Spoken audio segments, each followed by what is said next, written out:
নদীর পানি ঘোলা ভালো, জাতের মেয়ে কালো ভালো।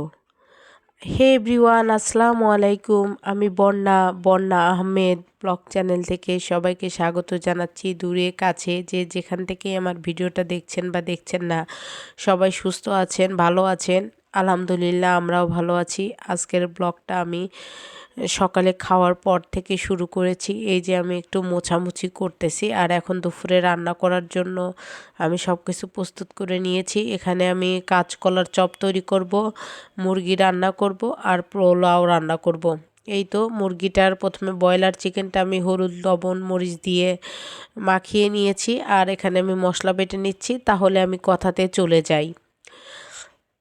নদীর জল ঘোলা ভালো, জাতের মেয়ে কালো ভালো।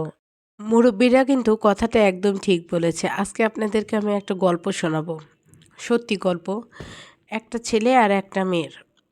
মেয়েটা একটু বড়লোক বাড়ির, আর ছেলেটা হলো একটু মধ্যবিত্ত বাসার। ছেলে মেয়েটার দেখা দেখি করেই বিয়ে হয়েছে। মেয়ে পক্ষর বাড়ির লোকজন ছেলেটার বাড়ি দেখে শুনেছিল ভালো মতন। তখন কিন্তু বারবার বলা হয়েছিল যে তোমরা ভালো করে মেয়েটার শ্বশুর বাড়ি দেখে নাও, যেহেতু মেয়েটা এখানে সংসার করবে। তখন বারবারই তার বাড়ির লোকজন বলেছিল, না ঠিক আছে, এই বাড়িতেই আমার মেয়েকে বিয়ে দেব, কোনো প্রবলেম নেই। ঠিক আছে, তারপরে দেখা গেল অনেক ঝামেলার পরে বিয়েটা হলো। বিয়েটা হওয়ার পরে এখন সমস্যা হয়েছে যে মেয়েটা এখন কিছুতেই শ্বশুরবাড়ি যাবে না, সে শ্বশুরবাড়ি থাকবে না। দেখা যায় যে হাজব্যান্ড চাকরি করে বাহিরে, হাজব্যান্ড যখন আসতে চায় তাকেও তখন আসতে দেবে না। তার সাথে যদি কথা হয় তাহলে শুধু টাকা, তুমি টাকা কবে দেবে, কি করবে, আমার এটা লাগবে, আমার ওটা লাগবে, শুধু টাকা। সম্পর্কটা শুধু এখন মনে হয় টাকা দিয়েই শুরু আর শেষ। আর আমাদের কথা হলো সবচেয়ে বড় কথা, যে মেয়েটা যে বিয়েটা করলো নিজে ইচ্ছা নিজে দেখে শুনে করলো, তাহলে এখন প্রবলেম কোথায়? আমি তো প্রবলেমের কোনো কিছু দেখি না। এটা ফুললি আসলে বাড়ির মানুষদের দোষ, যে মেয়েটা যখন এরকম করছে বাড়ির মানুষকে বুঝিয়ে তার শ্বশুর বাড়িতে পাঠিয়ে দেওয়া উচিত, কিন্তু বাড়ির মানুষটা এটা করছে না। এটা না করলে কিন্তু আসলে মেয়ের জন্যই খারাপ। এর জন্য আসলে কি আপু, সম্পর্ক সম্বন্ধ যেটাই হোক না কেন আসলে সমানে সমানে করাটাই ভালো। কারণ যদি ছেলেটা একটা গরিব ঘরের মেয়ে বিয়ে করতো, তার চেয়ে যে নিম্ন স্থানের মেয়েকে বিয়ে করতো, ছেলেটার কিন্তু আজকে এই দশাটা হতো না। মেয়েটা কিন্তু কখনোই বলতে পারতো না যে আমি হলো বড়লোক ঘরের মেয়ে, তুমি হলো গরিব ঘরের মেয়ে ছেলে, কখনোই বলতে পারতো না। আর সে স্বামীটাকে সবসময় রেসপেক্ট করতো। এই বড়লোক ঘরের একটা মেয়েকে বিয়ে করে ছেলেটার জীবনটাই নষ্ট হয়ে যাচ্ছে আমার মনে হয়। এটা আসলে নিজের নিজের ব্যক্তিত্ব কথা। আপনাদের কি মনে হয় অবশ্যই কমেন্ট করে জানাবেন যদি। আর এই পর্যন্ত যদি আমার কেউ ভিডিওটা দেখে থাকেন, যদি একটুকু আমার ভিডিওটা ভালো লাগে, তাহলে অবশ্যই আমার চ্যানেলটাকে সাবস্ক্রাইব করে আমার পাশে থাকবেন। যেহেতু আমি নতুন, আমার কথা কিন্তু ভুলভ্রান্তি হতেই পারে, এটা আপনারা সুন্দর চোখে দেখবেন, যে ছোট বোন ভুল হলে ক্ষমা। আর এই যে কথা বলতে বলতে কিন্তু আমার মুরগি রান্নাটা হয়ে গেছে, আর আমি এখন পোলাওটা উঠা দিচ্ছি। পোলাওটা কিন্তু ভালো মতন আমি ভেজে নিচ্ছি।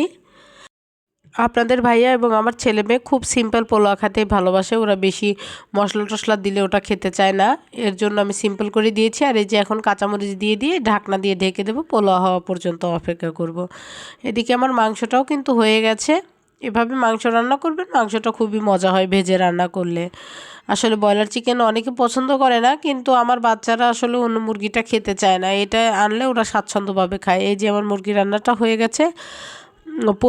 এখন আমি পোলাওটাও রয়েছে চুলাতে, আর আমি এখন কাঁচকলার চপটা করছি। এই চপটা কিন্তু খুবই টেস্ট লাগে। প্রথমে কাঁচকলা আর আলু সিদ্ধ করে নিয়েছি, কাঁচামরিচ কুচি, পেঁয়াজ কুচি, আদা রসুন বাটা, হলুদ গুঁড়া, জিরা গুঁড়া, আর দিয়ে দিয়েছি 3 টেবিল চামচ পরিমাণ চাউলের গুঁড়া, দিয়ে এটাকে ভালো মতন মেখে নেব। এটা ভালো মতন মেখে নেওয়ার পরে আমি এখন গোল গোল করে এটা চপ তৈরি করব। আর চপ তৈরি করার সময় যদি হাতে লেগে যায়, আপনারা একটা কাজ করবেন, হাতে একটু তেল নিয়ে নেবেন। এভাবে করে কিন্তু আমি সবগুলো চপই তৈরি করে নিয়েছি। এখন হলো চপগুলো আমি তেলে ভেজে নেব। এই যে তেলটা কিন্তু বেশি গরম করা যাবে না, আবার খুব কমও থাকবে না। এখন একটা একটা করে চপ ভেজে নেব। আর এই যে আমার চপগুলো ভাজা হয়ে গেছে, আমি উঠিয়ে নেব। আর এই রেসিপিটা আপনারা একবার হলেও ট্রাই করে দেখবেন, আশা করছি আপনাদের সবারই ভালো লাগবে। কাঁচকলার চপটা বাচ্চারাও খুব পছন্দ করে। আর এই যে আমাদের খাওয়া দাওয়া শেষে আমরা একটু বিকালে ঘুরতে যাব। এই যে দুপুরের এটাই আজকের খাওয়া দাওয়া ছিল। আর এই যে আমরা বিকালে ঘুরতে এসেছি, এটা একটা রেস্টুরেন্টে এসেছিলাম আমরা সবাই মিলে। এখানে আমরা রাতের ডিনারটা করেছি। এখানে আমরা গ্রিল চিকেন আর নান রুটি খেয়েছি আমরা সবাই, আমরা এসেছিলাম। আর এই যে আমার ছেলে, আপনাদের ভাইয়া, আমার মেয়ে, ওইটা হলো আমার পাশের ফ্ল্যাটের এক ভাবি। এই যে এই ভাবিটা আর ভাবিটার ছেলে। এই যে আমরা সবাই এখন খাবার অর্ডার করে বসে আছি, যে গ্রিল চিকেন দেবে। আজকের মতন এখানেই বিদায়, আল্লাহ হাফেজ।